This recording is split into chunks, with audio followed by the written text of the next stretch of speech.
el video, bueno, ahí creo que Felipe puso a grabar, perfecto. Ahí arranqué la conversación, la grabación. Perfecto. Bueno, bien. Buenas tardes a todos. La idea para esta parte del inicio de la clase teórica es hablar sobre la modelización hidráulica de suelos no saturados. Por un lado vamos a estudiar la parte del comportamiento hidráulico, de lo que pasa en los suelos no saturados, y por otro lado vamos a analizar la parte mecánica en otra de las bolillas. ¿Okay? Entonces, para arrancar este tema, es importante tener en cuenta que tenemos distintos casos a analizar. Disculpame, perdón que te joda. Sabés que no están subidas las filminas todavía. Ok, entonces... perdón, ya te lo soluciono. Ya lo soluciono. Gracias. Ok, ahí Felipe justo lo soluciona. Entonces, gracias. Igual, gracias Andrés por avisarnos. Nos olvidó subir la última versión, entonces no hay problema. Entonces, como les comentaba, tenemos que tener en cuenta que vamos a tener distintas situaciones cuando analicemos nuestras presas y el flujo que sucede dentro de las mismas. Por un lado, podemos considerar, voy a hacer algún esquemita, me gusta hacer el whiteboard. Tenemos que considerar tres casos que ahora vamos a analizar, pero primero me gustaría como que los tengamos presentes. El primer caso es contar con una presa que está completamente saturada, o sea, llena, está, digamos, todos los espacios que hay entre el suelo, están llenos de agua, está saturada, y la puedo analizar de manera estacionaria, o sea, que no es función del tiempo. Voy a analizar a tiempo infinito cuál es la situación del flujo. ¿Está bien? Este sería como el primer caso que ahora vamos a ver. El segundo caso que podemos ver es considerar que la presa no está saturada, es decir, voy a tener sectores donde puede haber un contenido de agua menor al de saturación, o estoy en el contenido de agua residual, y ahí el comportamiento va a ser distinto, principalmente porque las propiedades hidráulicas en mi suelo no son las mismas si está saturado o no está saturado, o si está en un nivel intermedio. Entonces es algo que va a empezar a intervenir en mis ecuaciones. Y también esto lo puedo llegar a estudiar en un flujo estacionario donde no es función del tiempo. ¿Está bien?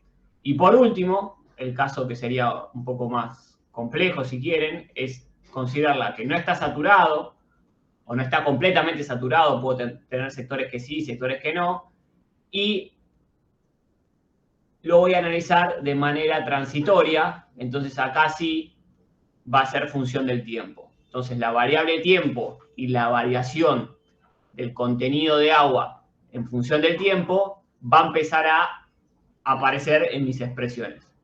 ¿Está bien? Entonces, con eso en mente, lo que les queremos presentar son distintas herramientas y distintos resultados que fuimos analizando para distintos problemas, donde consideramos estos casos. ¿Está bien? Entonces, vuelvo para la presentación y seguimos. Entonces, el primer caso que les presenté es el problema hidráulico del flujo estacionario saturado. En esa situación, nosotros estamos ante un terreno rígido, saturado. Vamos a aplicar la ecuación de Darcy, donde interviene la velocidad, la permeabilidad y, digamos, la altura hidrostática y la posición. Y vamos a usar la ecuación de continuidad, donde nos dice que el gradiente de la velocidad es igual a 0. ¿Está bien? Por otro lado, si reemplazamos la expresión de Darcy en la de continuidad, llegamos a esta ecuación que está por acá. Y si la tenemos en cuenta en direcciones principales en dos dimensiones, la expresión que llegamos es la que está por acá abajo, que para un material isotrópico nos queda, o sea, tienen la misma permeabilidad en X y en Y, nos queda esta expresión que está por acá. ¿Está bien? Esta es la solución de mis ecuaciones diferenciales cuando tengo el flujo estacionario saturado. Ahí Felipe avisa que están los PDF subidos, así que pueden ir siguiendo por ahí. Ahora, si voy al segundo caso que les presenté, yo puedo estar analizando un flujo estacionario, pero no saturado. ¿Y cuál es la principal diferencia? Como les comentaba, que las propiedades hidráulicas, en este caso de permeabilidad, van cambiando en función del contenido de agua. Entonces, la expresión de Darcy ahora habla de una permeabilidad que es función del contenido de agua en ese sector. ¿Está bien? Tenemos la expresión de la humedad volumétrica, donde entra en juego la humedad, el peso específico y la relación de vacíos. ¿Está bien? La ecuación de continuidad se sigue respetando. Y si reemplazamos ahora nuevamente la expresión de Darcy en la de continuidad, considerando un suelo no saturado, llegamos a una expresión similar a la que vimos en la hoja anterior, pero ahora la permeabilidad no la consideramos isotrópica y esta permeabilidad va a ser función del contenido de agua en cada sector que estemos trabajando. ¿Está bien?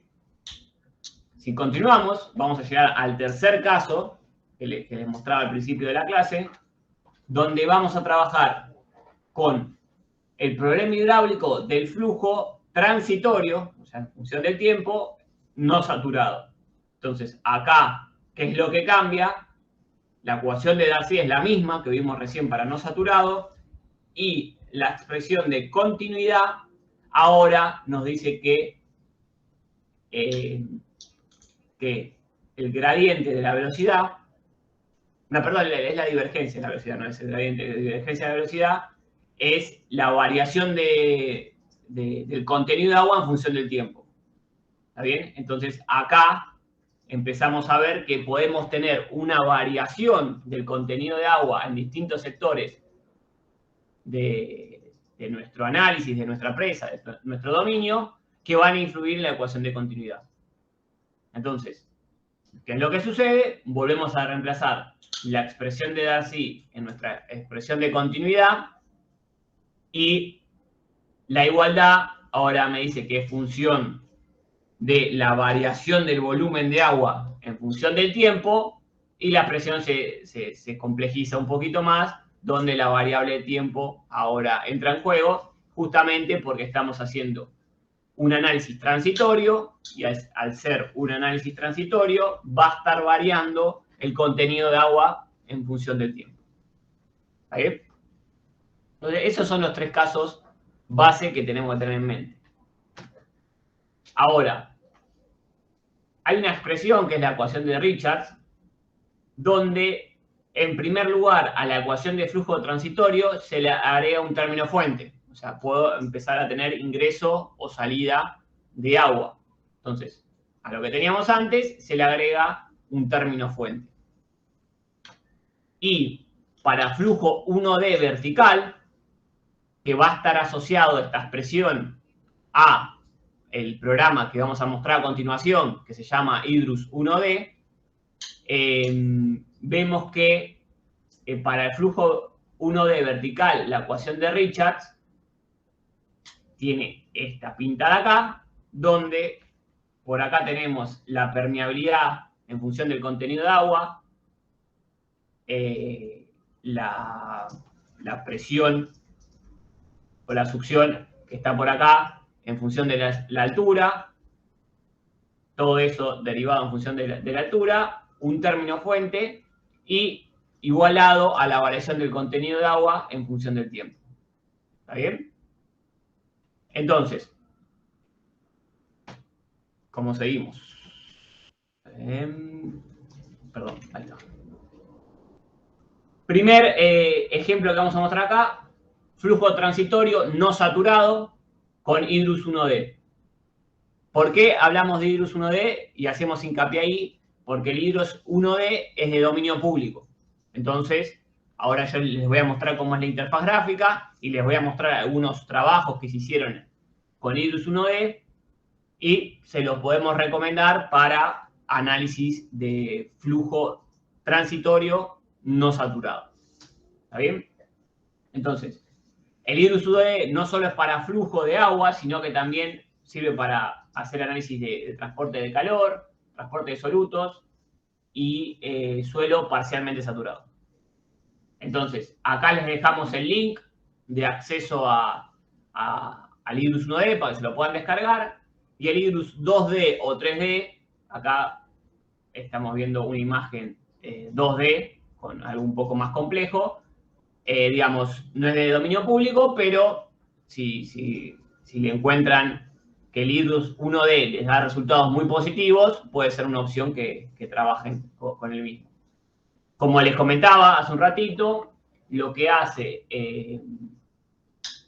el Hydrus 1D es resolver la ecuación de Richards con términos adicionales. O sea, yo voy a poder agregarle a mi estudio de suelos no saturados, por ejemplo, precipitación, evaporación, agregarle nuevas capas de suelo saturadas con distintos contenidos de humedad, y eso va a empezar a agregar algunos términos adicionales a nuestra ecuación de Richards.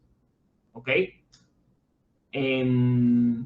Entonces, seguimos adelante y les mostramos un primer esquema de qué es lo que va a trabajar Hydrus 1D, el programa que le estamos proponiendo para resolver flujo en suelo no saturado. Imagínense lo siguiente. Vamos a arrancar por acá. Veamos acá. Lo que tenemos acá es un suelo. Bueno, vamos a cambiar de color, así se ve mejor lo que estamos indicando. Un suelo que está por acá, que vamos a decir que es una fundación, que tiene determinada permeabilidad, y un suelo que está por acá, que va a tener una mayor permeabilidad quizás, o otro tipo de permeabilidad, y que va a estar completamente saturado.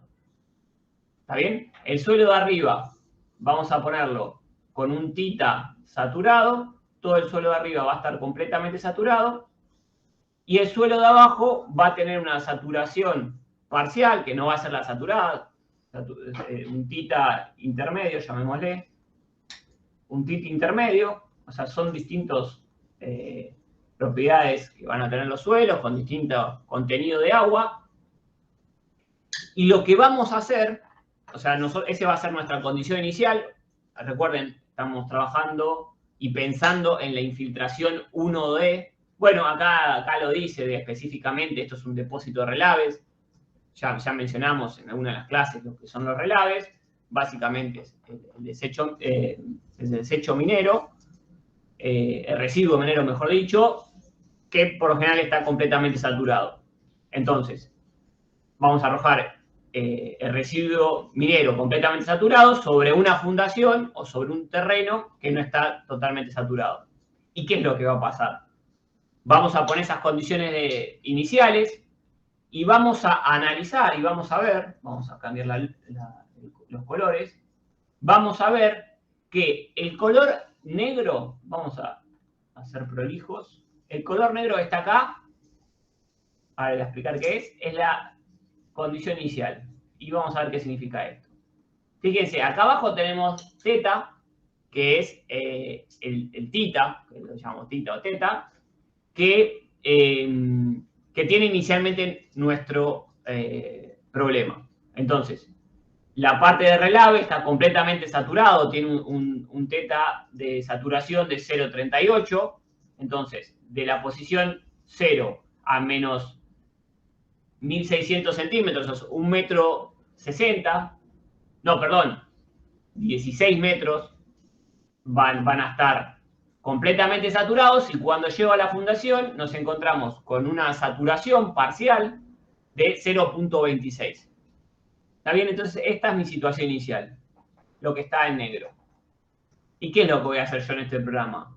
Voy a permitir el avance en el tiempo, o sea, un flujo transitorio, y voy a pasar a un segundo paso de tiempo donde vamos a llegar a la curva azul, donde en la curva azul vamos a empezar a ver que el contenido de agua en la parte superior de mi relave o de mi suelo que estaba completamente saturado, se empieza a desaturar, porque acá yo no estoy permitiendo, no permito ni que ingrese ni que salga agua, o sea, lo único que va a poder hacer el agua va a ser descender, porque acá estoy teniendo una superficie, una condición de borde inferior permeable. Entonces voy a empezar a ver cómo el agua que tengo dentro de mi suelo empieza a descender. Ese descenso implica que el agua que tenía dentro de mi suelo empiece a disminuir, o sea, el contenido de agua empieza a disminuir y vemos que la curva ahora me indica que en la parte superior tengo un 0.15 de teta y va a ir disminuyendo, generando esta curva de acá, va a bajar por acá y este sector de la fundación que antes estaba en una situación de contenido de agua intermedia, déjenme borrar acá, así se ve de vuelta, vengo de azul acá, a ver si puedo aumentar también el espesor, no me deja, pero bueno, se ve el azul acá, vengo con el azul acá y parte del suelo que estaba parcialmente saturado, ahora se satura completamente. O sea, el teta de saturación para la fundación y para el suelo por arriba, que es relave, es el mismo, entonces se satura todo y después viene por acá. El agua que estaba arriba empieza a descender y empieza a saturar el suelo de abajo. Así, con las distintas etapas, llegamos a la parte fucsia, donde cada vez el agua va bajando más, el contenido de agua que tenía en el suelo superior va descendiendo, lo que va indicando que se empieza a saturar el de abajo, llegando a la situación que les estoy mostrando ahora, que es esta acá. Esto es para un determinado paso de tiempo, que por ejemplo pueden ser 4 meses, 5 meses, 6 meses. ¿Está bien? Entonces, eso nos está permitiendo el Hydrus 1D. Tener en cuenta cómo es esta variación de contenido de agua. ¿Y por qué me interesa? Porque para este programa en particular, que bueno, lo desarrollé yo en algunas tareas que estuve realizando, me interesaba conocer cuál era la infiltración que se producía en función del tiempo en esta presa. ¿Por qué? ¿Por qué? Porque los relaves tienen determinados contaminantes y esos contaminantes pueden penetrar en la napa freática por debajo de nuestro relave, pudiendo ser un problema. Que lo que resolvemos es colocar o no colocar en la parte inferior de nuestro depósito un liner o algún elemento que sirva de barrera entre mi depósito y las napas freáticas. ¿Está bien? Entonces, lo que veo acá a la derecha es la infiltración en función de los días. Fíjense que acá que los días eran un poco más de lo que se estaba comentando, les había dicho 4 o 5 meses, era bastante más, estaba cerca de los 3 años. ¿Está bien? En 3 años, digamos, la infiltración fue en este sentido, de 40 centímetros de agua. ¿Está bien? Otra variable que yo puedo ir analizando con el Hydrus no solo es el contenido de agua, sino el contenido de agua va a estar asociado a la succión, y es acá hay un grafiquito donde vemos la succión en función del paso del tiempo que está por acá. ¿Está bien? Entonces, acá esto lo llamamos primer llenado. ¿Por qué lo llamamos primer llenado? Porque lo que vamos a hacer ahora va a ser arrojar un segundo llenado en este depósito de relaves. Vamos a continuación.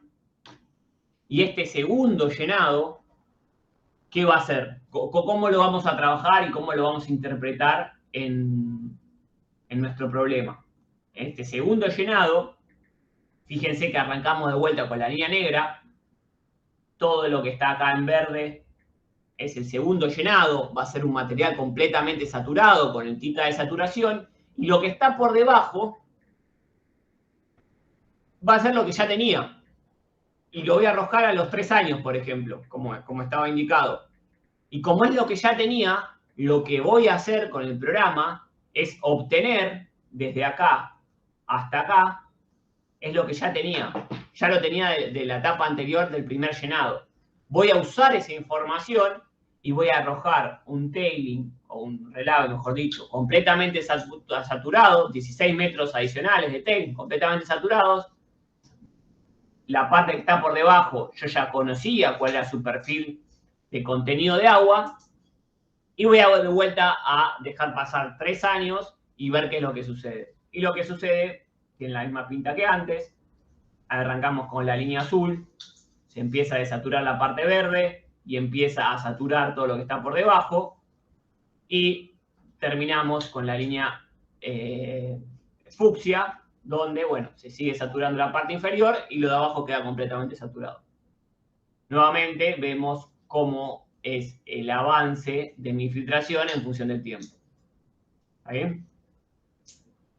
Esto es el segundo llenado. Ahora, ¿qué pasa si en realidad nosotros lo que queremos hacer es estudiar toda la vida útil de nuestro depósito de relaves en función del tiempo y analizar cuál es la infiltración que voy a tener al final de la vida útil, incluso posterior al cierre, en mi depósito de relaves? Esto, digamos, marco que mostramos este ejemplo, que es un relave, pero puede ser un estudio similar para un heap leach, donde voy a querer tirar determinados agentes químicos para obtener material de algún tipo de roca, y me va a interesar saber cuál es la infiltración que se está generando en la base, que es en definitiva va a ser el mineral que yo quiera obtener.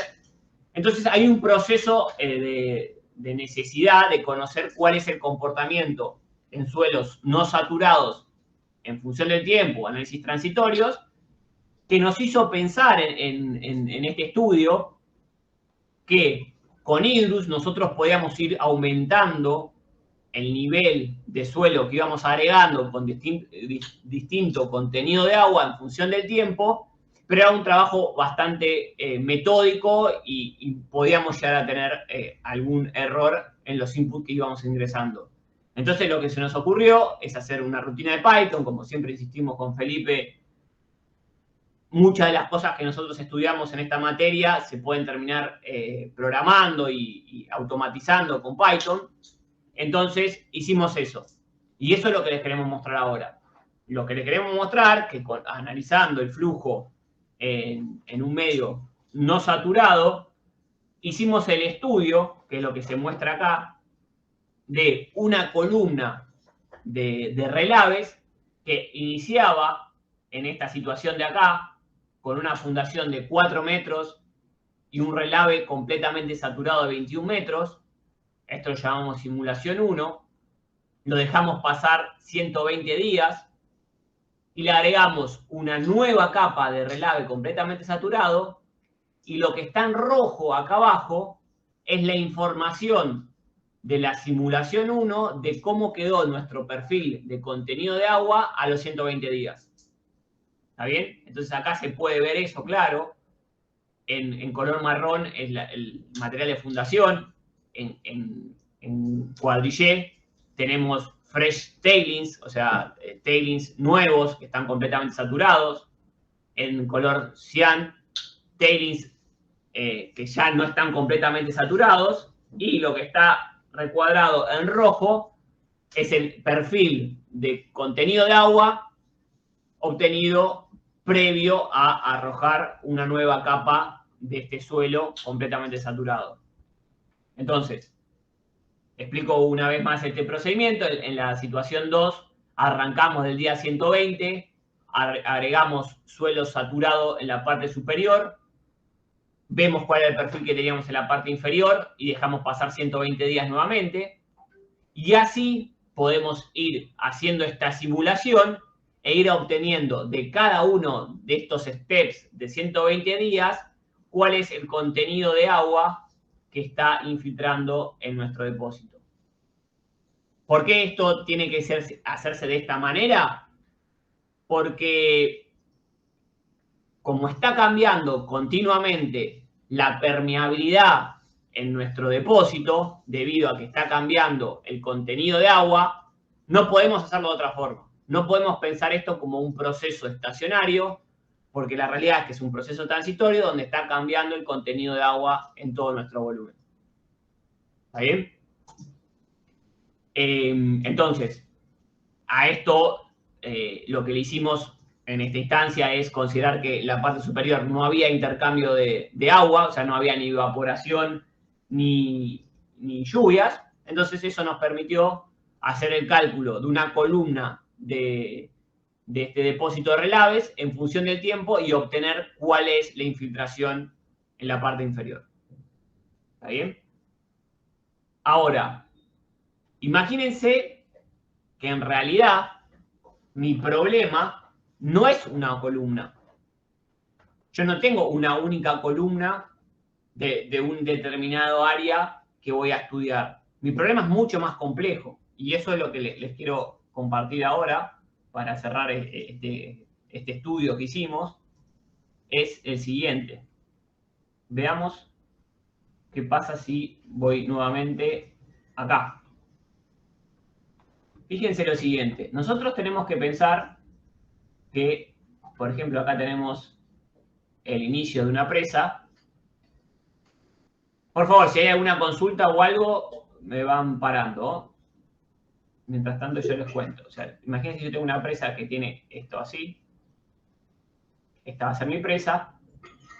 Y yo voy a ir colocando el depósito, perdón, voy a ir colocando los relaves de esta forma. Voy a colocar esta capa primero. Luego voy a colocar esta capa de acá. O sea, cada vez tengo mayor superficie disponible, pero la superficie nueva que estoy agregando tiene menor altura. Entonces, después agrego una capa más. Agrego otra capa más. Y vamos a hacer una última más. Una capa por acá. Cada uno de estos colores es una capa adicional de relaves. Entonces, ¿qué es lo que pasó? Yo puedo pensar y discretizar mi problema de la siguiente forma. Esto que está acá, vamos a poner esto que está acá puede ser a lo que voy a llamar la columna 1. Esto que está acá puede ser lo que voy a llamar la columna 2. Y esto que está acá puede ser lo que voy a llamar la columna 3. Entonces, ¿qué es lo que voy a hacer ahora? ¿Por qué? Porque les cuento todo esto, creo que no lo dije. Es que yo necesito saber, en definitiva, no cuánto es la infiltración en este sector nada más. Yo necesito conocer la infiltración en toda la superficie expuesta a mi contaminante. Yo necesito conocer la infiltración en todo esto. Entonces, lo que nosotros pensamos como una solución es decir, bueno, entonces lo que voy a hacer es partir el dominio de mi problema en 3 columnas. ¿Está bien? Y esas 3 columnas son estas que están acá, y la primera columna va a tener una secuencia de análisis con una fundación, una primer capa en rojo, vamos a ponerlo así para no ir yendo y viendo por el color, una primera capa en rojo, una segunda capa en amarillo, una tercera capa en violeta y una cuarta capa en azul. Y voy a calcular la infiltración que se produjo en todo este evento en función del tiempo. Por otro lado, voy a tener con otras alturas una nueva fundación acá en la columna 2, donde voy a tener primero una capa amarilla, una capa violeta y una capa azul, y voy a calcular la infiltración que se produce acá. Y por último voy a tener una nueva capa de fundación, la capa violeta y la capa azul, y voy a calcular cuánto es la infiltración acá. Entonces, a mí si me piden, necesito conocer cuál es la infiltración total en la superficie o en el contacto en este depósito, yo voy a trabajar con cada una de estas columnas sabiendo en qué momento del tiempo van a ir apareciendo estas distintas capas y estas distintas columnas. Entonces yo básicamente voy a hacer una sumatoria de la infiltración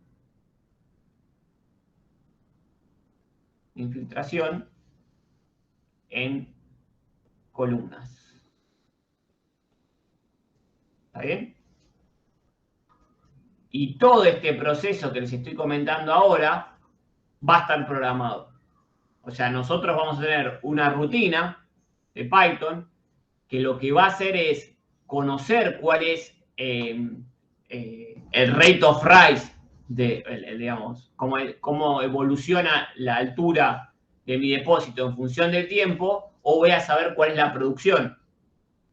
Tengo que saber cuál es la producción, cuál es la geometría que tiene esto. Acá yo estoy considerando que si lo veo en planta, esto es una geometría bastante sencilla. O sea, acá, esto que veo acá, es la pequeña presita que está acá.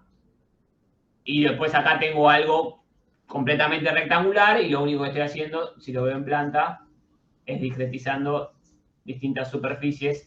Esta es la 1, esta es la 2 y esta es la 3, por ejemplo. Entonces esta es la columna 1, visto en planta, ¿no? 2 y 3.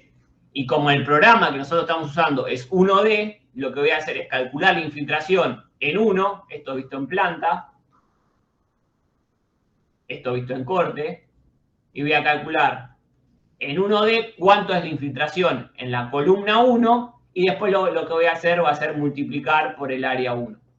Entonces voy a tener, bueno, en el área 1 se va a infiltrar tanto, después en el área 2 tanto, en el área 3 tanto. Y eso a la vez también me va a permitir saber si es necesario colocar un liner en toda la superficie de mi depósito o en un determinado sector. Entonces, bueno, eso es lo que les queríamos presentar como resolución de un problema de flujo no saturado resuelto con Hilbruch. ¿Está bien? ¿Alguna duda hasta acá? ¿Algún comentario? ¿Alguien que se haya encontrado con este tipo de problemas?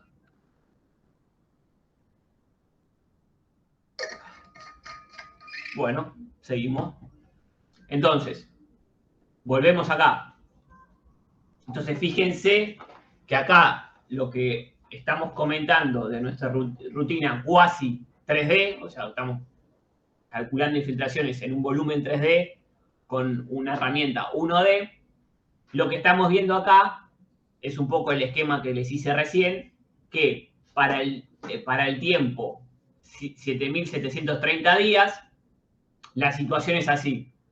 La columna 1 tuvo toda esta altura y fui calculando el flujo a lo largo de todo el tiempo. La columna 2 arrancó en el día 120, o sea, no es que existe desde el día 0, arrancó desde el día 120 y calculé la infiltración desde 120 a 7.730. La columna 3 arrancó en el día 240 y llegó hasta el día de hoy, 7.730, y así con todas las columnas que yo haya discretizado mi problema. ¿Está bien? Entonces, ¿qué es lo que vamos a hacer ahora? Lo que vamos a hacer ahora es decir, bueno, nosotros ya somos capaces de calcular la infiltración en función del tiempo de una superficie dada, y ahora lo que tenemos que ver es que el volumen embalsado depende de la conductividad hidráulica. O sea, cuánta infiltración vamos a tener va a depender de la conductividad hidráulica. Y yo lo que necesito saber es, en función del tiempo, cuánto es el volumen. Acá ya está hecha la cuenta multiplicando por las áreas que estuve comentando. Vemos que KF es la permeabilidad de la fundación, y a medida que tenemos una fundación menos permeable, por ejemplo esta roja de acá, cada vez vamos a tener claramente un menor volumen de agua al finalizar el estudio que estoy haciendo. Por ejemplo, la naranja que está por acá es la que tiene mayor permeabilidad, 5E a la menos 5 es la que claramente va a tener mayor volumen de agua a lo largo del tiempo. ¿Está bien?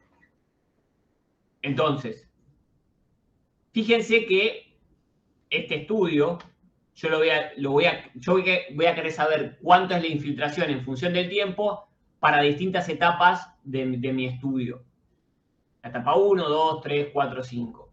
¿Y por qué creen que acá es evidente un cambio de pendiente? ¿A alguien se le ocurre? Así por lo menos interactúo alguna vez. O sea, ¿por qué venía con una determinada pendiente? Por ejemplo, suponiendo una permeabilidad de tailings de 5E a la menos 6 y una permeabilidad de fundación de 5E a la menos 5 con un determinado contenido de agua inicial en la fundación, que está dado por el HF, la succión que tenía. ¿Cómo es que acá hay un cambio de pendiente bastante claro? Y es un cambio de pendiente que va decreciendo, si se quiere. ¿A alguien se le ocurre por qué está pasando esto?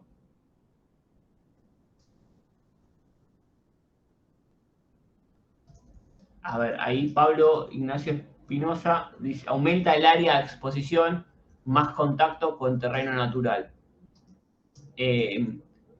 Pero si fuera así, yo diría que es al revés, que tendría que subir, ¿no? Si yo tengo más área de contacto, estoy más cerca del terreno, entonces la infiltración tendría que ser más alta. No sé, Pablo, si estoy entendiendo bien, si no, tu propuesta. Tienes razón. Ok. ¿A alguien se le ocurre algo más? Vamos, Nancy. Pues yo creería que los poros se van llenando y pues ya como saturados, entonces comienza a disminuir pues obviamente el paso del agua. No sé. Viene por ahí, Nancy, pero no del todo. O sea, está empezando a cambiar la saturación, Sí. pero si hay más saturación, debería aumentar. Porque acordate que la permeabilidad, ahora vamos a ver un grafiquito, aumenta a medida que está más saturado. Y lo que me gusta, que ahí respondió Ezequiel correctamente, es que no se tira más material saturado. Y esa es la respuesta. O sea, lo que yo estoy viendo acá es que cuando llegué a la etapa 5, en mi estudio de este material que voy arrojando saturado, cuando llegué a los 4.000 días, que es en la etapa 5, dejo de tirar ese material saturado. Entonces, ¿qué es lo que pasa? Como dejo de tirar ese material saturado, no tengo intercambio de agua con el exterior, ni por lluvia, ni por evaporación, lo que empieza a pasar es que hay menos agua libre. Si hay menos agua libre que se empieza a infiltrar, empieza a bajar la permeabilidad, porque a medida que baja el contenido de agua, baja la permeabilidad, entonces en función del tiempo, la infiltración que tengo en función del tiempo empieza a disminuir. ¿Está bien? Entonces esa es la respuesta. Muchas gracias, Ezequiel. Entonces, veamos un poquito más este problema. Y este problema también lo analizamos cambiando la conductividad hidráulica de los relaves. Como todo el contenido de agua estaba en los relaves, es una variable mucho más sensible. Y fíjense que acá, sin cambiar incluso el orden de magnitud, cambia abruptamente el contenido de agua. La infiltración, cuando tengo un KT de 5E a la menos 6, tengo del orden de 2 millones de metros cúbicos de infiltración, y cuando tengo menos de un orden de magnitud más bajo, estoy en menos de la mitad, mucho menos de la mitad. ¿Ahí? Entonces, bueno, son variables que realmente afectan a nuestro proceso. Bien. Uy, se cerró una puerta. Entonces, ¿cómo se resolvió todo esto? Todo esto se resolvió aplicando la expresión de Van Genuchen, que seguramente ya estuvimos viendo en algún momento, donde nos van a ayudar a determinar cuál es el grado de saturación en función de UW, que es la succión. ¿Está bien? Cuando la succión es prácticamente 0, 0.1, el grado de saturación es completo, y cuando tengo una succión que se va acercando a un valor alto, tengo la saturación residual. Y cuando hablo de la saturación que está acá, digo que tengo una saturación efectiva, o sea, la relación entre cuánto es el máximo que puede tener saturación y el mínimo. Acá estoy con el máximo de saturación posible y acá estoy con el mínimo posible, cuando la saturación efectiva vale 0. Cuando vale 1, estoy en el máximo. Entonces, esta es la curva de Van Genuchen, que tiene determinados términos que bueno, esto se calibra. Esta es la SWSC, Soil Water Characteristic Curve, que nos encontramos para esta expresión. Y es importante saber cómo es esta forma. ¿Está bien? Y ahora fíjense, esta curva lo que está mostrando es que si esto se empieza a secar, si se empieza a secar, quiere decir que va a empezar a bajar el contenido de agua y que va a aumentar la succión. Ahora, si se empieza a mojar, lo que empieza a pasar, si arranco de este punto, es que la succión empieza a disminuir y empieza a aumentar el grado de saturación. Creo que algo bastante evidente, pero válido de comentar. Seguimos adelante. Acá una curva muy similar, también obtenida desde la expresión de Van Genuchen, donde lo que vemos es cómo está, cuál es la función de la succión en función de la permeabilidad. Misma idea. Cuando la succión es baja, quiere decir que está completamente saturado, por lo que la conductividad hidráulica es máxima, y a medida que esto se puede ir secando, empieza a disminuir la conductividad hidráulica. Cuando digo secando, no solo es por una evaporación, sino que es como el problema que estuvimos mostrando, donde tenemos una infiltración en la fundación de nuestro problema. Y cuando se está mojando, bueno, nuevamente baja la succión, aumenta la permeabilidad. Bien. ¿Cómo funciona esta expresión de Van Genuchen en Plaxis? Eso creo que los problemas que planteamos para este cuatrimestre no se mete tanto con problemas donde la succión juegue un rol preponderante, pero es importante conocer estas expresiones. Y vamos a trabajar con una ecuación linealizada de la saturación en función de la succión. Esto podemos trabajarlo en Plaxis. Y también podemos ver cómo es la conductividad hidráulica en función de la succión, donde la permeabilidad relativa, lo que se ve acá, vale 1 cuando la succión vale 0 y vale prácticamente 0, o bueno, o estás en la menor permeabilidad posible cuando la succión se hace más alta. ¿Está bien? Y lo interesante de ver es cuál es la pendiente de esto. Entonces, agarrándome un poquito, me gusta, desde lo que comentaba Nancy, que decía, bueno, está más saturado, entonces empieza a disminuir.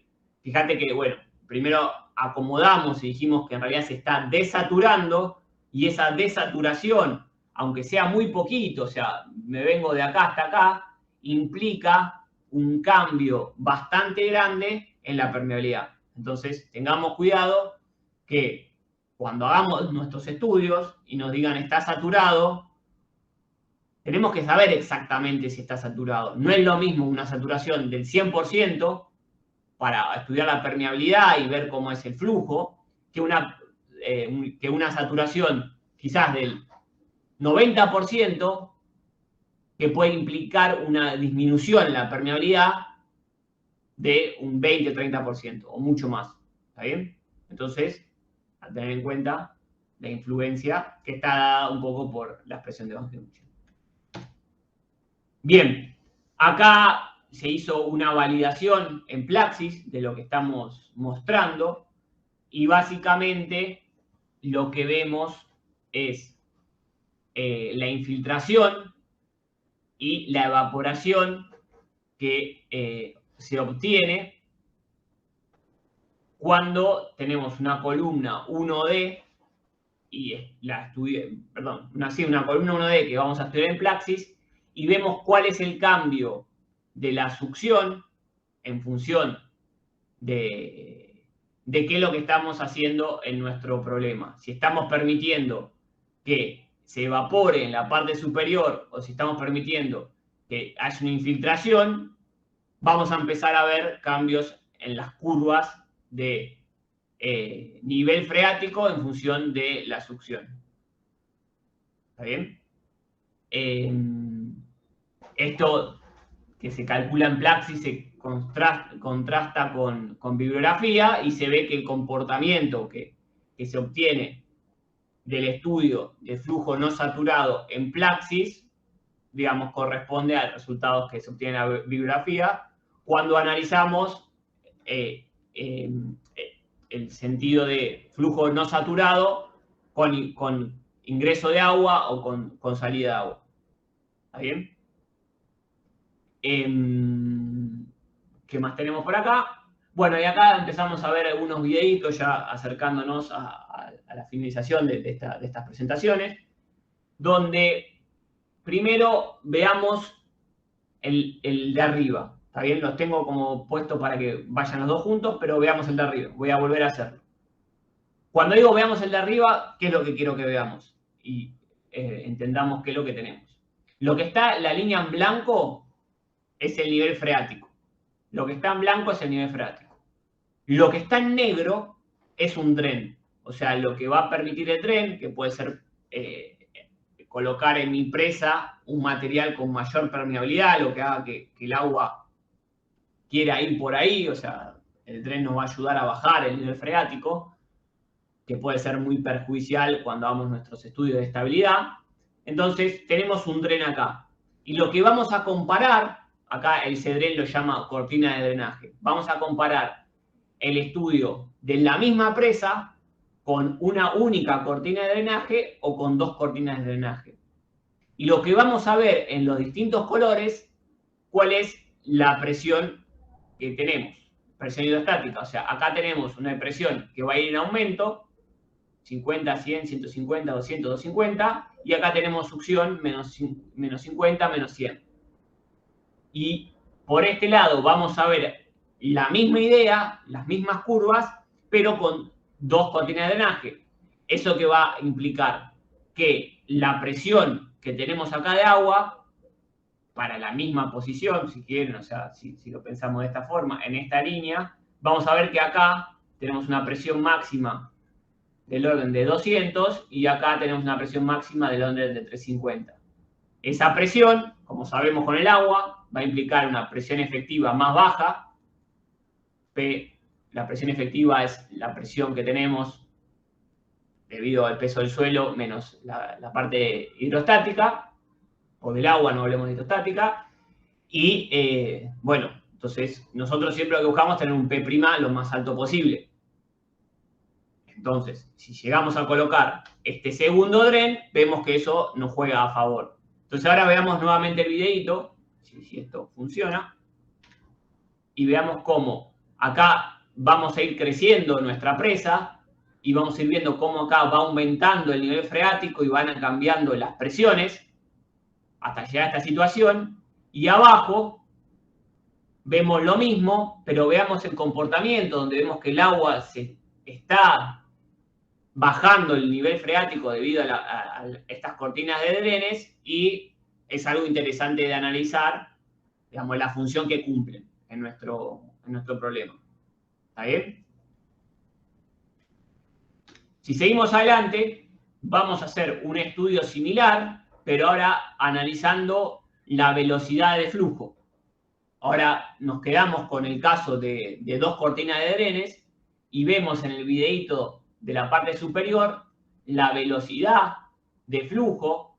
Cuando es verde es más alto y vemos cómo va a ir variando el flujo. Acá tenemos un pico máximo de velocidad en la parte donde tenemos el tren, y a la vez vamos a ir viendo que a medida que arrojamos este material, digamos, esto nuevamente asociado a una presa relaves, vemos que tiene un flujo alto verde y que va a ir disminuyendo, porque el agua va a ir bajando rápidamente y va a ir generando este perfil de velocidades que están en verde.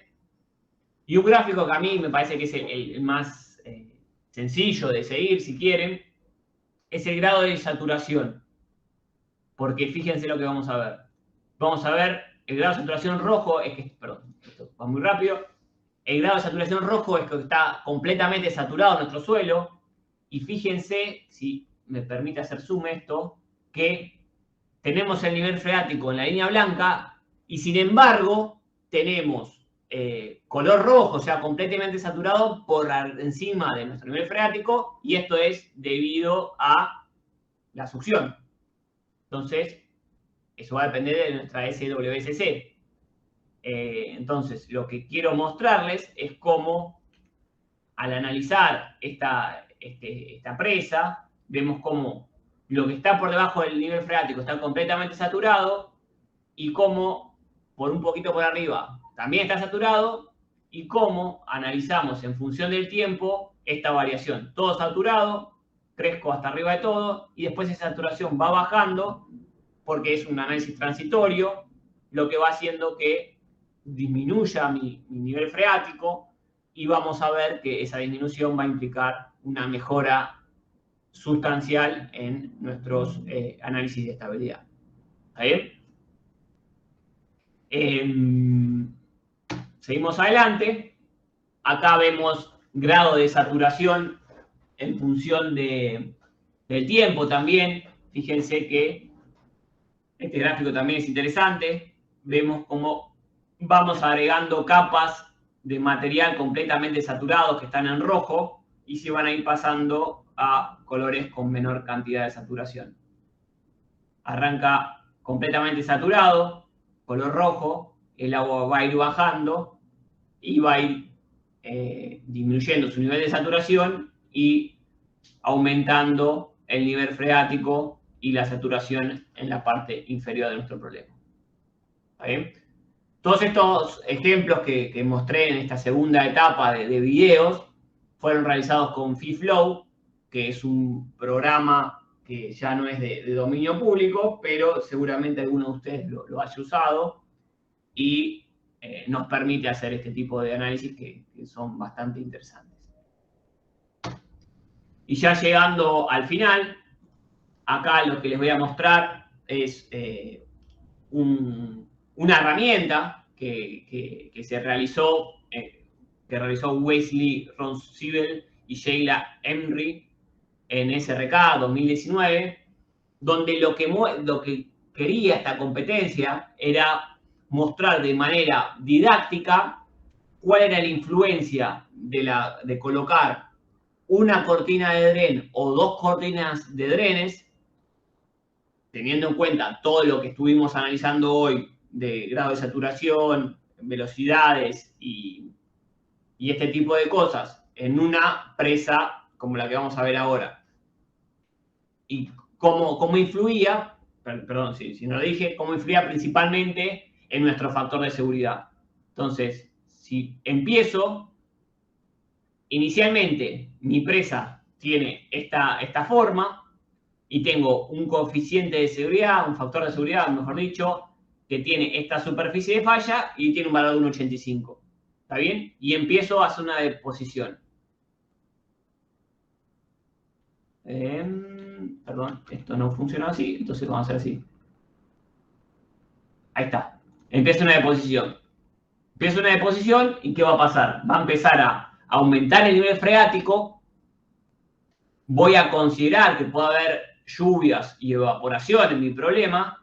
Y voy a ir viendo, en función de que avanza el video, cómo va a ir cambiando mi superficie de falla en mi presa a medida que voy cambiando la geometría y cómo va cambiando mi factor de seguridad. Entonces veamos el video completo y después lo volvemos a ver si hace falta. Entonces va aumentando en la altura de mi presa va aumentando el nivel freático, tengo un único cortina de drenes acá, y fíjense que pasó el factor de seguridad a 1.43, ya estamos por debajo de capaz de un valor requerido de 1.50, 1.31.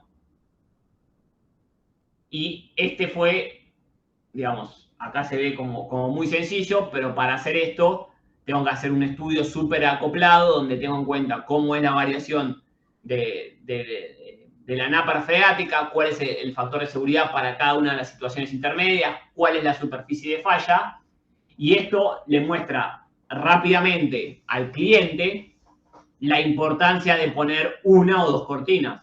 Esto es con una. Fíjense que va a ir bajando el factor de seguridad, va a ir cambiando la superficie de falla y el nivel freático va a llegar a un nivel alto porque únicamente estoy poniendo una cortina de dren.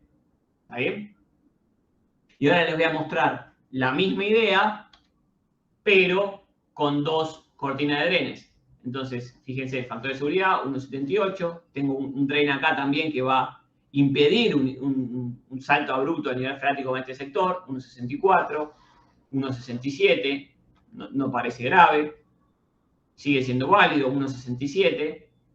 Entonces, esta herramienta muestra un poco la importancia de lo que estamos viendo. ¿Está bien? Y creo que esa era la última hoja de lo que queríamos presentarles como modelación hidráulica en suelos no saturados. No sé si hay alguna consulta o, Felipe, si querés que comente alguna cosita más mostrando la interfaz de Irus, o te dejo a vos, considerando que son las 7:30 y lo que nos queda por delante. El único comentario que tengo es que nosotros coloquialmente decimos que arriba del nivel freático tenemos el suelo saturado. Si queremos ser estrictamente correcto, saturación es el nivel freático para abajo, arriba del nivel freático hay una capa donde tenemos el ascenso capilar, pero nunca es 100% saturación. Es una saturación de 99,9 o lo que sea. Pero siempre, o sea, el nivel freático se define como justamente el punto donde tenemos succión 0 y saturación 100. Arriba de eso tenemos el suelo casi saturado por ese ascenso capilar que podemos captar con ese WSC. Ok. Bien, el siguiente tema que vamos a ver es colapso enrocados. Es similar a lo que van a la otra presentación que nos queda pendiente de la parte mecánica de suelos no saturados, porque entra en juego la succión y ese tipo de cosas, pero el fenómeno físico que genera el colapso enrocados es muy distinto al fenómeno físico asociado al comportamiento de suelos no saturados. Lo digo de entrada porque hay muchas cosas que se van a aparecer, voy a hablar de succión y el efecto de succión y el efecto de saturar, pero es un fenómeno físico totalmente distinto. Lo que vemos acá es unos gráficos de cómo son los asentamientos diferidos en presas de materiales sueltos. Y si la presa está bien construida, tenemos asentamientos más o menos de este orden, donde siempre vemos que a lo largo de los años hay cierto asentamiento en el tiempo. Todas las presas de estos materiales tienden a tener algún valor de asentamientos a lo largo del tiempo, y son valores que inclusive parecen nunca converger a un valor fijo, que parece físicamente imposible, pero tiene una razón de ser. O sea, la mayoría de estos gráficos tienden a algo que más o menos se estabiliza, o más parecido a esto, digamos. Tenemos algo que empieza a estabilizarse con una pendiente cada vez más baja, pero muchas veces queda con una pendiente residual. Lo que vemos acá son ejemplos que tendríamos en presas de materiales sueltos bien construidas, donde lo que estamos ploteando es el asentamiento como porcentaje de la altura de la presa, y la altura de la presa está entre paréntesis. O sea, si esto mide 110 metros, tiene un asentamiento de 0,1% de 110 metros. Esto es lo que tenemos cuando está más o menos bien construido, y esto es lo que pasa o por estar mal construido o por temas en la construcción más que nada, donde empezamos a tener asentamientos del orden del 1% de la altura, o más inclusive, y lo que es más preocupante, es que en vez de tener algo acá, que justamente va siendo cada vez más bajo, tenemos muchos casos donde la pendiente aumenta. Esto se debe en ciertos casos por una mala compactación durante la construcción y hace que el asentamiento después de la construcción sea mucho más largo, o en ciertos casos, por lo que vamos a hablar ahora, es justamente este colapso por saturación, que un caso típico es esta presa del Infernillo. En el Infernillo, después de construir, parecía tener asentamientos bastante bajos, y de hecho la presa fue compactada, entonces en principio creían que estaba bien construida. Tenía asentamientos bastante bajos, pero después de cierto tiempo hubo un aumento repentino de los asentamientos, pero volvió a estabilizarse y creían que esto se estaba estabilizando, y de vuelta hubo un asentamiento repentino de los asentamientos, luego volvía a estabilizarse. Justamente el Infernillo es un caso particular y conocido de colapso por saturación. Existen varias fórmulas totalmente empíricas para intentar predecir este asentamiento en el tiempo, pero estas fórmulas empíricas están basadas solamente en relaciones empíricas y por lo tanto depende el caso de cada una de las presas. Si están bien construidas o construidas según los estándares que deberíamos cumplir, estas fórmulas funcionan. Donde tenemos cierto factor que depende justamente del nivel de tensión que tiene mi presa, de la tensión vertical, la altura de la presa, y después nos da una relación logarítmica que nos da estos asentamientos a lo largo del tiempo respecto a usando cierto tiempo de referencia, que este tiempo de referencia nuevamente es algo no físico, no es algo puntual, simplemente es para adimensionalizar esta fórmula y poder tener un asentamiento entonces que varía con el tiempo. El tema es que estas fórmulas, al ser empíricas, funcionan para los casos en que fue construido, casos similares a los que fue construido. En el caso de Infernillo, los asentamientos se van, o sea, si queremos usar estas fórmulas para ese caso, los parámetros se van fuera de lo que es usual para la mayoría de los casos. Y esto se debe a que estos asentamientos fueron por efecto de la saturación. Los enrocados, los espaldones, este tipo de estructuras, colapsan al saturarse. Y ese colapso genera justamente un asentamiento. Y tenemos ciertos casos, esto de acá, este gráfico de acá, es un zoom de esta parte de acá. Y vemos que en algunos casos esos asentamientos son razonablemente bajos, y esto es cuando está correctamente compactada y correctamente saturada durante la construcción, y vemos nuevamente que los asentamientos son estos valores del 0,1% de la altura total de la presa.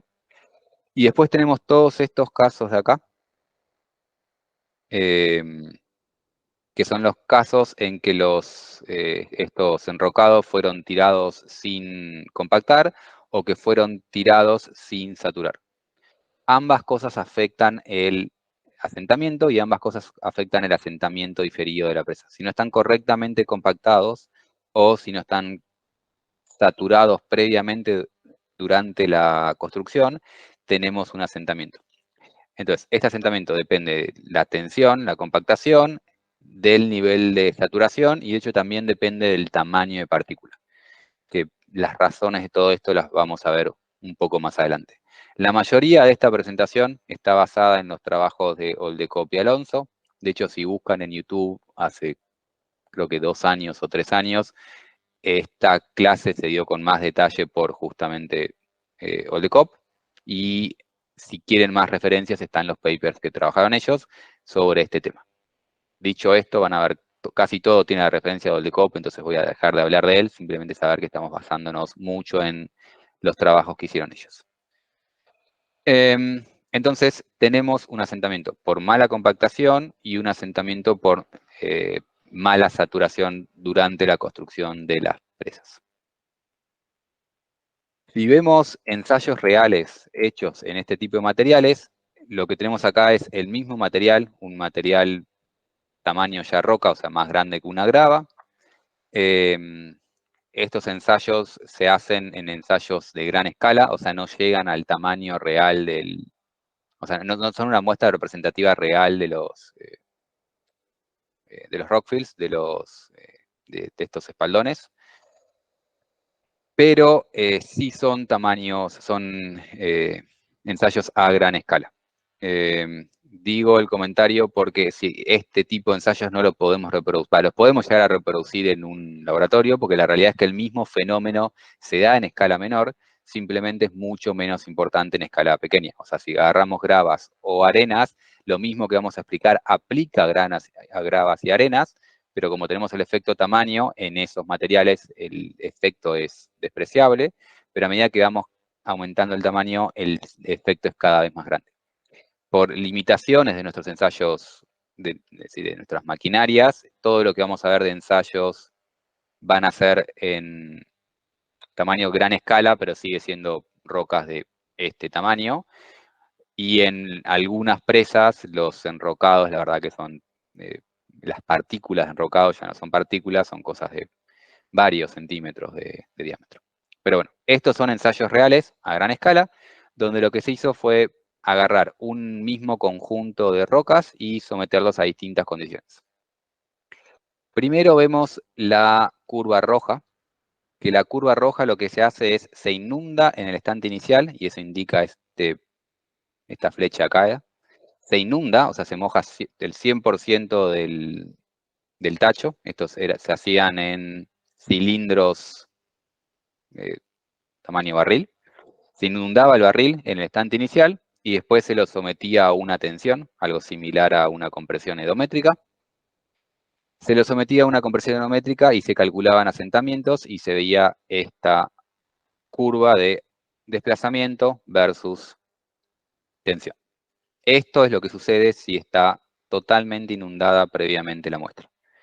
Si en cambio agarramos el mismo material, pero primero lo secamos, entonces ahí vemos una flecha para arriba que indica secado. Primero secamos bien la muestra. Al secar la muestra, como no queda perfectamente seca, lo que estamos haciendo es aumentar el nivel de succión. O sea, estamos desaturándola, reduciendo la saturación hasta llegar a una succión razonablemente alta. Y cuando tenemos este nivel de succión, sometemos el ensayo a compresión edométrica y vemos esta curva, y por lo tanto se deforma menos que el caso rojo, que el caso inundado, y vemos cómo la succión aumentó la rigidez de mi roca, de mi material. Esta succión aumentó la rigidez. Pero lo otro que estamos viendo es que cuando llegamos a cierto valor de tensión vertical, lo que hacemos acá es empezamos a mojar nuestra muestra, y al mojar la muestra vemos un muy rápido asentamiento. Y esto es lo que estamos llamando colapso por saturación. Empezamos a mojar la muestra y vemos que rápidamente colapsa, reduce su volumen, y de hecho vuelve a unirse a la curva roja. Por lo tanto, la curva que nos daba de saturarlo inicialmente y ensayarlo saturada, la volvemos a captar si lo ensayamos seco, o sea, no 100% seco, pero con un secado. Lo ensayamos seco y después la mojamos, volvemos a esta misma curva de acá. El caso, este caso naranja es un caso intermedio, donde no está ni totalmente seco ni totalmente mojado, entonces tenemos un cierto nivel de saturación y una succión asociada. Tenemos cierta succión, como la succión es menor, se deforma más que esto, pero menos que el saturado. Llegamos a un valor de tensión, saturamos en este punto y volvemos a reproducir el mismo ejemplo. Por último, lo que tenemos es el caso en celeste, una succión intermedia inicial hasta cierto valor de tensión de formación, descargamos, inundamos la muestra en este punto y después volvemos a cargar. Es decir, que cuando inundamos acá la muestra no notamos un colapso, pero al volver a cargar se copia nuevamente a la curva roja. Lo que nos muestra esto son dos cosas. Uno, que estos tipos de materiales colapsan por saturación. Y dos, que no importa cuándo sucede esa saturación, si lo saturamos en el minuto inicial, este colapso se da a lo largo de la carga. Y si en cambio vamos con cierta trayectoria seca y después mojamos, el nivel de colapso es el mismo. O sea, una vez que colapsó, no es que vuelve a colapsar. Si la muestra roja la queremos volver a saturar, no vuelve a colapsar. Si la muestra verde llega acá, colapsa, la secamos y la volvemos a mojar, no vuelve a colapsar. Ese colapso sucede una sola vez y la magnitud total que colapsa depende del valor de tensión al que llegamos y de cuándo fue saturado. Esto lo digo porque, por ejemplo, esta muestra que está acá, esta muestra roja, esta deformación vertical que aumenta se debe en parte a rotura progresiva de partículas. Es decir, a medida que vamos avanzando en esa curva roja, tenemos partículas que se van rompiendo, la roca se va fracturando y pasando a partículas más chicas, y esta fractura progresiva que tenemos, si caminamos por el camino rojo, si hubiésemos caminado por el camino verde, sucede repentinamente. O sea, se rompen las mismas partículas, la misma cantidad, solo que repentinamente. Entonces, esta rigidez inicial depende de la succión y esta inundación induce el colapso. ¿Hasta acá se entiende? Bien, esto lo que estamos viendo son ensayos hechos en laboratorio con mucho nivel de detalle de cuánto es la succión, saturación, deformación, tensión y todo esto, pero también se pueden hacer en ensayos a gran escala de casos reales. Esto que estamos viendo son ensayos de un caso real que de hecho lo vamos a ver en más detalle, con mayor detalle más adelante. Pero lo que teníamos es un mismo enrocado en distintas situaciones, o sea, el mismo material, pero denso en una densidad relativa media y más suelto. Mismo material, simplemente cambiando la densidad relativa. Y vemos que cuando está suelto, o sea, y esto es el mismo ensayo de hago una trayectoria edométrica y después colapso, hago una trayectoria, perdón, y después saturo, y al saturar colapsa, hago una trayectoria edométrica y al saturar colapsa, hago una trayectoria edométrica y al saturar colapsa. Cuando el material está denso, la saturación es menor que cuando está suelto. Este no es el mejor ejemplo porque lamentablemente, aparte de cambiar la densidad, cambiaron la tensión a la cual están aplicando esa saturación, lo cual no es ideal, porque vimos antes que el nivel de colapso depende del nivel de tensión a la que está sometida el material. Entonces, nunca es ideal cuando hacemos ningún tipo de ensayo, sea numérico, sea experimental, sea físico, real o no. Nunca es una buena idea cambiar dos cosas a la vez porque no sabemos cuál de las dos cosas está afectando y la realidad es que en este caso ambas cosas afectan. Al estar suelta va a colapsar más y al tener mayor tensión va a colapsar más. Y esto se nos junta al mismo, uno arriba del otro. Estos son ensayos hechos en un material con un enrocado fino. Fino en el que nos referimos al tamaño de la partícula. Un enrocado fino siguen siendo rocas, o sea, no son gravas, simplemente son rocas no tan grandes, y volvieron a hacer el mismo tipo de ensayo con la parte más gruesa del enrocado. Vuelven a ver el mismo comportamiento, pero el enrocado grueso, este nivel de colapso es mayor. O sea, el porcentaje que reduce su volumen por rotura de partícula es mayor mientras más grande es mi partícula. Nuevamente, hablo de partículas cuando me refiero a cada roca en particular. Esta evidencia de partículas se puede ver cuando se ve en los ensayos edométricos, estos mismos ensayos que veíamos antes. Esto es lo que estamos ensayando. Esto es lo que estaba dentro de estos barriles, que son claramente rocas de razonablemente grande tamaño. Y vemos que esta es la rotura de partículas que se da para bajas presiones. Cuando tenemos bajas presiones hay una fractura, pero esas fracturas generalmente están localizadas en las esquinas de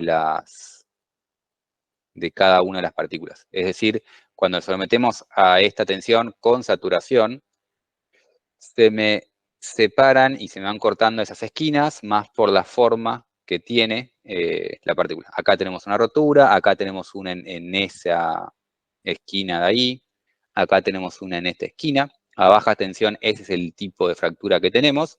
Cuando tenemos mayor tensión, ya estas fracturas atraviesan un mayor porcentaje del material. Acá se fracturó por ahí y acá se fracturó por la mitad. O sea, esa partícula se fracturó totalmente por la mitad. Y si agarramos alguna de estas rocas y la vemos en detalle, tenemos esto acá. Y vemos que la fractura se da realmente adentro del material y no por aplastamiento. Es decir, siempre que vemos acá estos puntos blancos, esos son los puntos donde realmente hubo un aplastamiento y hubo una pulverización de la roca. Es decir, en esos puntos de contacto hay una tensión realmente grande y entonces se pulveriza ese sector. Todos esos puntitos son puntos de contacto. Acá, por ejemplo, es la roca donde tuvo puntos de contacto a un lado y al otro, y por eso está más blanco. Pero después, adentro es lo que llamamos la fractura. Puntos de contacto con pulverización y adentro está la fractura. Esta es otra roca, cada uno de esos lugares donde vemos blancos son los puntos que habían tenido contacto, pero después adentro hay una rotura limpia del material por fractura. Este efecto que estamos viendo, entonces, aumenta con, o sea, la cantidad de colapso, el porcentaje de colapso aumenta con el tamaño de la partícula, perdón, aumenta con la tensión a la que estamos sometiendo nuestra partícula y también aumenta con el tamaño. Mientras mayor el tamaño de partícula, mayor es el valor del colapso, porque si tenemos una partícula más grande, implica dos cosas. Una menor es que mientras más grande es mi continuo, como son cosas heterogéneas, mayor probabilidad hay que haya algún tipo de error. Y lo que es más importante, más grandes son las fracturas que están adentro del material. Todos los materiales, este tipo de materiales, las rocas, algún tipo de fractura existente interna tienen. Están microfisuradas y mientras más grande es mi partícula, más grande puede ser esa partícula inherente, perdón. Mientras más grande la partícula, más grande puede ser esa fractura inherente a mi material. Entonces, cuando se ven justamente ensayos de distintas partículas con distinto diámetro, vemos que mientras mayor es ese diámetro, mayor es lo que estamos llamando compresibilidad acá, y esa mayor compresibilidad se debe a que hay una mayor rotura de partículas. Más tamaño, más se rompe. Este fenómeno, asociado a la succión, no se debe puramente a un efecto mecánico, sino que se debe a un efecto químico. Hay una real corrosión por tensión del silicato que está dentro de los materiales. Y esa corrosión por tensión es generada por el agua. O sea, cuando el agua entra adentro de las fracturas, corroe el material y al corroerlo baja su resistencia. Y esa corrosión tarda una cierta cantidad de tiempo. Entonces, por eso tenemos lo que había dicho al principio de la clase, que tenemos una deformación diferida en el tiempo que va aumentando, porque a medida que más tiempo está en contacto con este agua, mayor es la corrosión y va reduciendo su resistencia, partiéndose la partícula y aumentando la deformación. Pero como se debe al agua, si tenemos una saturación repentina, el agua entra en las fracturas, corroe rápidamente y genera estos colapsos repentinos.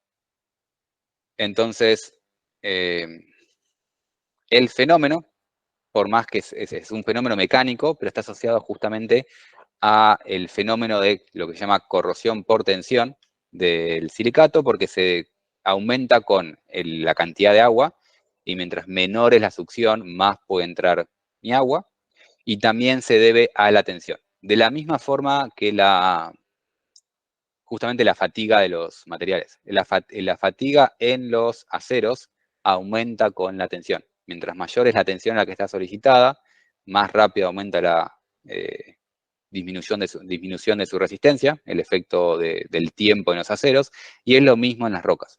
Mientras mayor está solicitada esa fractura, en este caso atracción, mayor es la corrosión que está recibiendo esa roca y más rápido va a ser el colapso que está teniendo. Entonces, cuando entra mi agua, si está traccionado, corroe, y mientras mayor es la tensión, mayor va a ser mi corrosión. Lo que es importante es que esta corrosión, para que exista esta corrosión, no es necesaria el agua de forma líquida. Si penetra el espacio poral de la roca vapor de agua, ese vapor de agua ya es suficiente para generar la corrosión. Entonces, para generar el colapso por saturación, no tenemos que mojar realmente toda mi muestra. No tenemos que saturar lo que imaginaríamos que es el tacho, nuestro barril donde estamos generando el ensayo. No tenemos que saturar el barril, lo que tenemos que saturar es el espacio poral que está adentro de la roca. Y ni siquiera tenemos que saturar realmente con agua. Si llegamos a saturar ese espacio con vapor de agua, es suficiente para generar ese colapso. Y esto lo pueden ver experimentalmente. Justamente en estos ensayos, que como dije antes, están basados en Oldekop, lo que estaban haciendo es, estaban viendo esos ensayos y veían que el colapso por saturación se generaba a muy bajas saturaciones. O sea, decimos colapso por saturación, pero en realidad se da a muy bajos niveles de saturación. Saturamos el 15% de lo que sería el volumen total. O sea, ponemos agua para llenar únicamente el 15% de lo que es el volumen total y la muestra ya me colapsa. Depende del caso, puede ser 15, puede ser 20, puede ser 30, puede ser 10, depende del caso, pero digamos 15, 20%, con un 20% ya el colapso se genera, y justamente lo que hicieron en este caso era, empezaron a saturar la muestra, o sea, este era el caso donde estaba la muestra inicialmente seca, lo sometieron a una trayectoria hidrométrica, empezaron a mojarla, vieron que colapsaba y luego de ver que colapsaba decidieron parar el ensayo en ese momento, abrir el ensayo y vieron esto. Esto es una muestra que está saturada, entre comillas, y que esa saturación generó el colapso. Como vemos claramente, esto no está realmente saturado. Lo que se saturó es el espacio poral. La muestra se ve seca, porque por afuera parece seca, pero adentro la roca está mojada, y eso es suficiente para generar esta corrosión y generar la fractura.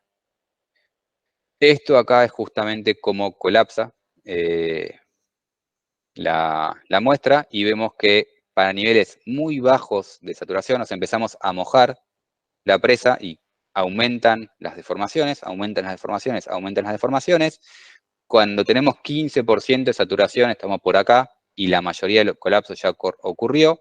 Cuando tenemos entre 20 y 30 termina, o sea, acá con 25% de saturación, ya colapsó todo lo que iba a colapsar, y seguir mojando la muestra no hace nada.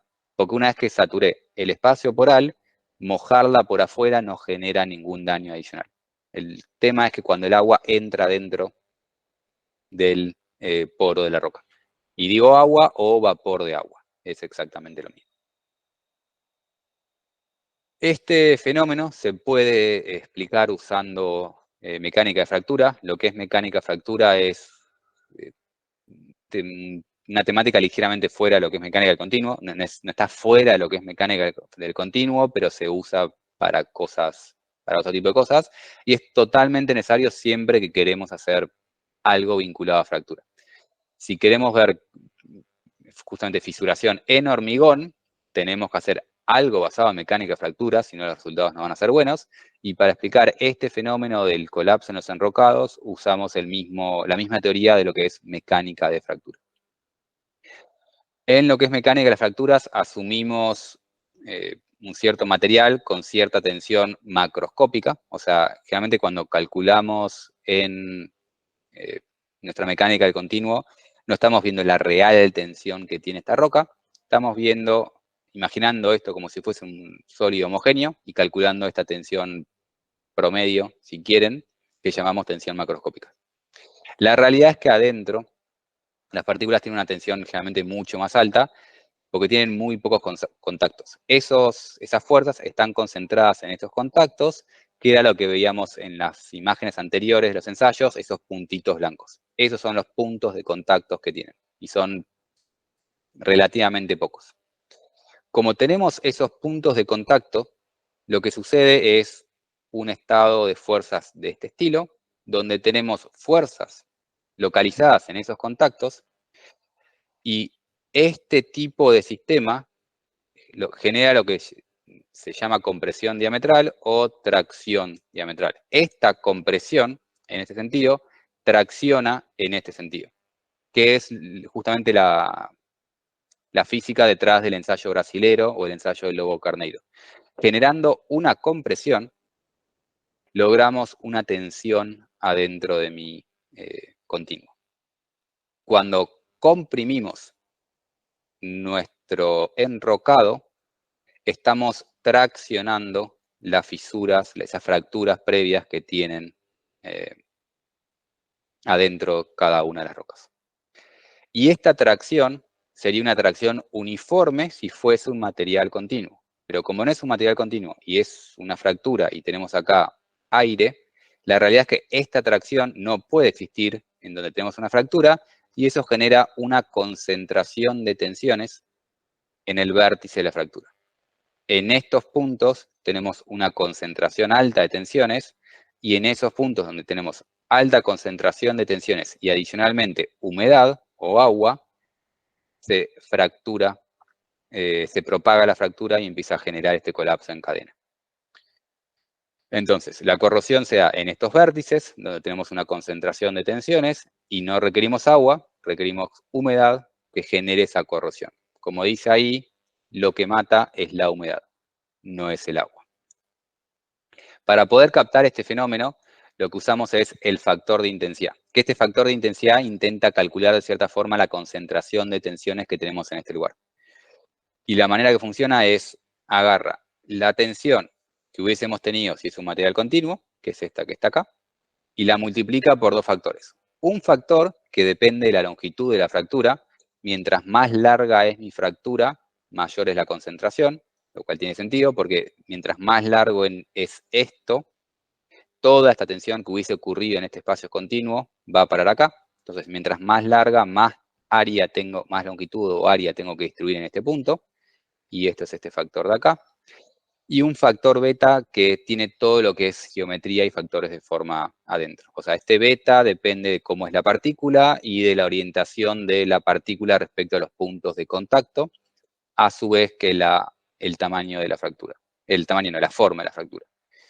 Este beta es tema aparte, no es importante cómo se calcula, porque no es algo fácil de estimar y todo eso. Lo que sí es importante es notar que el factor de intensidad es proporcional a la raíz cuadrada de la longitud. Si mi fractura es más larga, el factor de intensidad es más grande.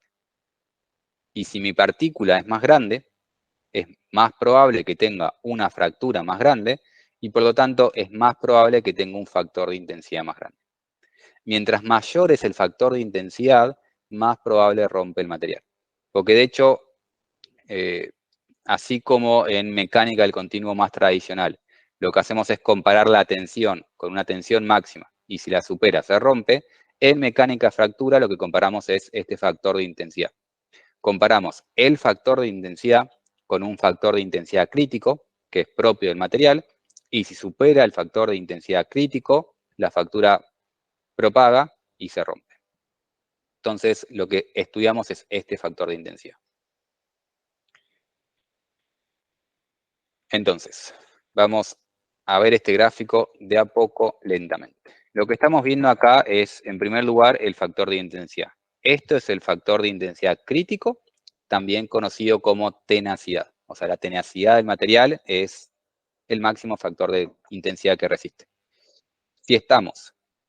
Si tenemos un factor de intensidad mayor al factor de intensidad crítico, la muestra rompe inmediatamente y colapsa. Si tenemos un factor de intensidad menor, estamos tentados a decir que no colapsa, pero tenemos este fenómeno de corrosión que es similar a un efecto de fatiga. Cuando tenemos fatiga, la resistencia disminuye. Cuando tenemos corrosión por tensión, la resistencia disminuye. Entonces, por más que estemos debajo del nivel crítico, todavía podemos tener una propagación de mi fractura. Y eso ocurre hasta este valor K0. El valor K0 es el valor mínimo al que llega esa reducción de la resistencia. Es hasta dónde hubiese reducido si fuese fatiga, en este caso hasta dónde hubiese reducido si tengo esta corrosión por tensión. Y ahora sí, podemos definir 3 zonas. La región 1 es el factor de intensidad real que tengo es menor que K0. Si es menor que K0, nunca colapsa. Si el factor de intensidad es mayor que Kc, colapsa instantáneamente. Apenas tiene esa tensión, se rompe el material. Y si el valor del factor de intensidad es entre K0 y Kc, es una cuestión de tiempo cuando va a colapsar. Eventualmente la corrosión va a generar que colapse y por lo tanto la propagación de esa fractura y la propagación del colapso es simplemente una cuestión de tiempo y eso se mide con la velocidad. Antes que K0 no colapsa, entre K0 y Kc depende del tiempo y se calcula con esa pendiente, la velocidad a la que está colapsando mi material, y en principio hasta Kc sería lo que estamos buscando, pero tenemos un fenómeno de fractura por más que no tengamos saturación, inclusive en el vacío, entonces en realidad tenemos una pendiente de esa forma. Si estamos debajo de este número, si estamos arriba de ese número no colapsa, debajo de este, arriba de ese número colapsa instantáneamente, debajo de este número nunca colapsa, cualquier valor intermedio, una cuestión de tiempo. Propagación lenta o cuestión de tiempo.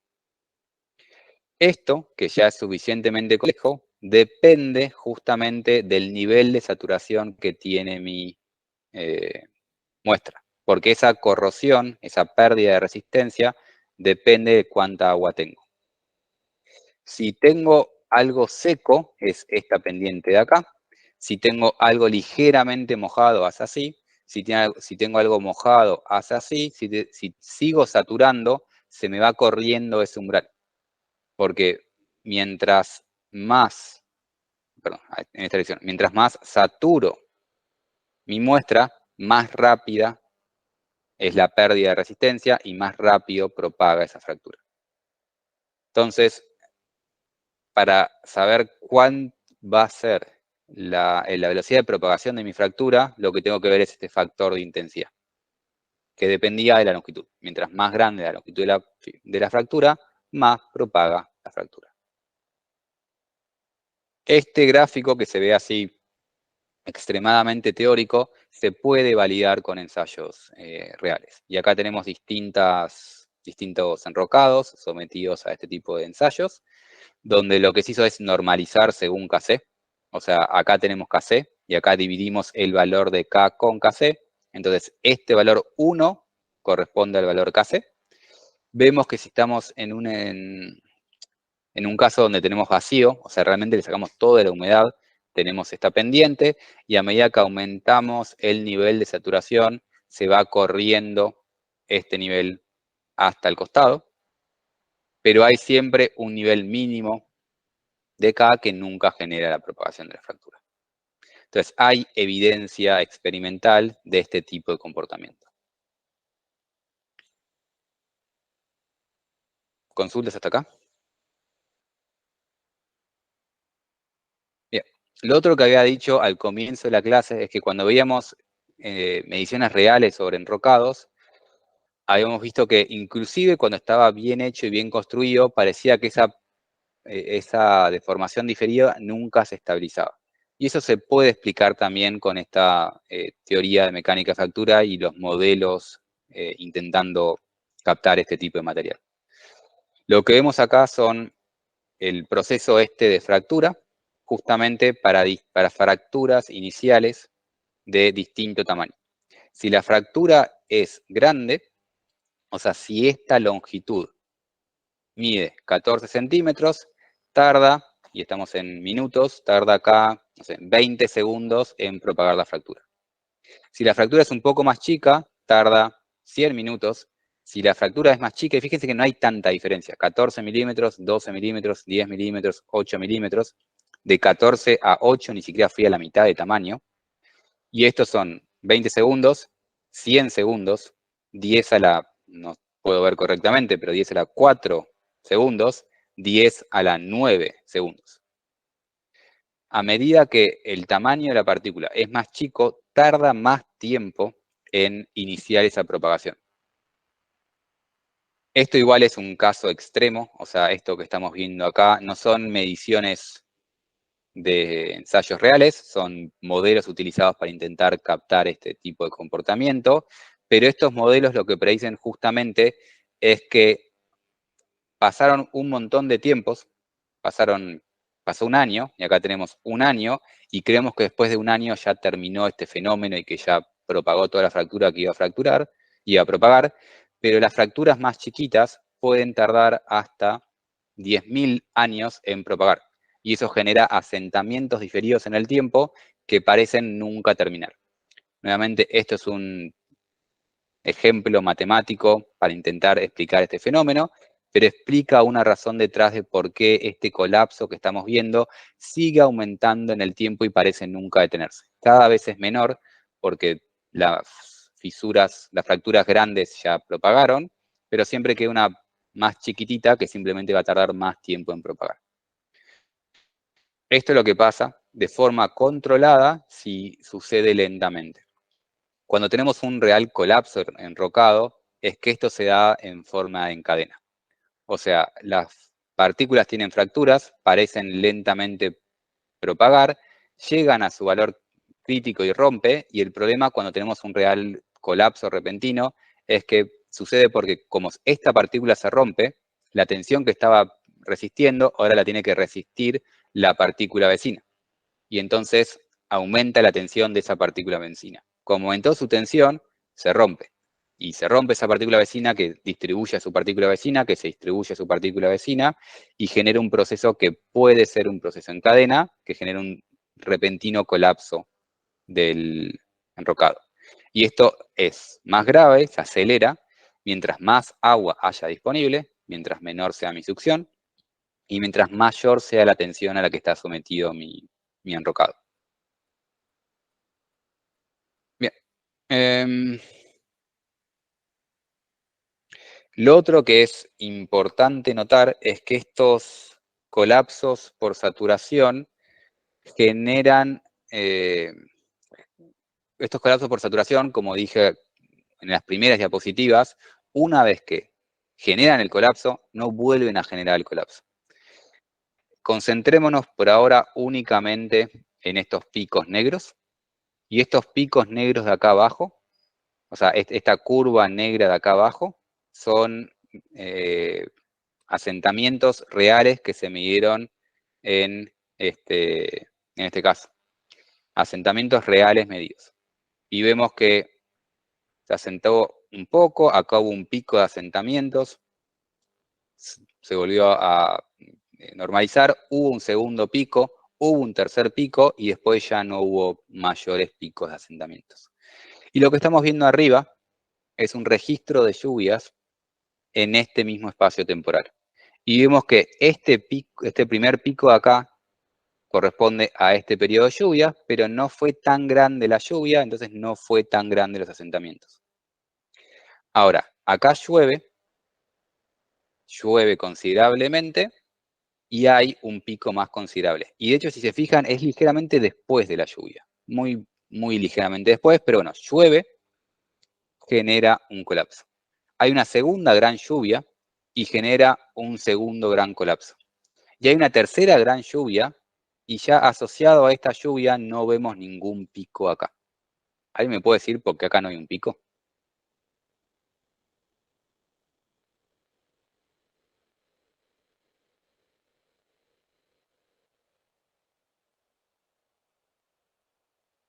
Dígame que no estoy hablando solo.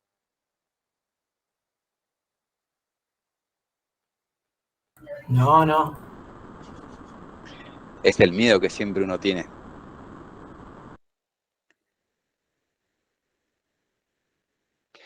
Esta estructura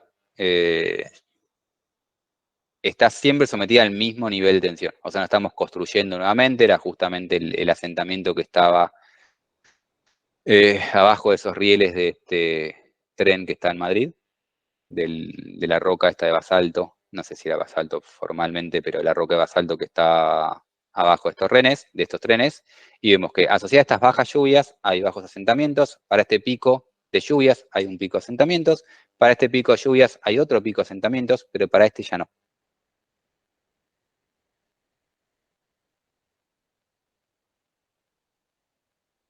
El colapso está justamente asociado a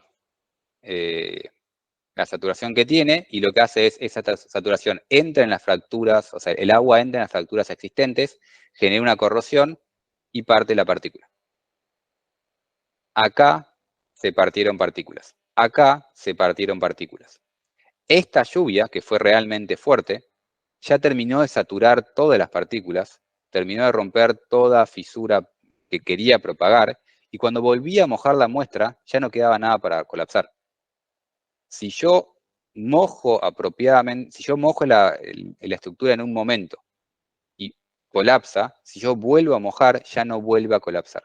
En este caso hubo un segundo colapso porque esta lluvia no fue suficiente para mojar todos los espacios porales de todas las piedras y todas las fracturas, entonces colapsó algo, pero esta segunda lluvia más fuerte mojó otros poros, colapsó más, pero una vez que termino de mojar todos los poros, no vuelve a colapsar. Y es por esto que es muy importante, si estamos construyendo presas de enrocados, mojar la presa durante la construcción. Durante la construcción, mojo la presa y después compacto, entonces estoy aumentando el nivel de saturación, lleno los espacios porales, genero esa corrosión de forma controlada durante la construcción, compacto, y al compactar aumento la tensión, intentando generar la mayor rotura de partículas posible, generando el mayor colapso, y mojo todo muy muy bien, y compacto todo muy muy bien, de forma que cuando llegue la siguiente lluvia, ya no afecte mi enrocado. Y por eso mojamos los enrocados durante la construcción, para que colapsen en ese momento, de forma controlada, y no colapsen después. Si lo mojo bien antes, la lluvia ya no va a generar mayor colapso después. La diferencia entre estas dos cosas es que si la curva esta roja era intentar predecir numéricamente lo que habían medido en la realidad. Y esto muestra lo difícil que es justamente calibrar esto previamente. La curva roja fue la primera calibración que hicieron sin saber los resultados, o sea, en base a la experiencia que creían que tenían, a los datos que creían que tenían, intentar predecir cuándo iba a haber el colapso. Y lo que estuvieron prediciendo, lo que predijo el modelo base, es que esta lluvia fue suficiente para generar el colapso, y vemos que acá colapsa primero con este pico, la segunda gran lluvia genera este pico, la tercera gran lluvia genera esto, la cuarta lluvia genera esto, esta lluvia ya genera muy poco colapso, y esto acá ya no genera nada de colapso.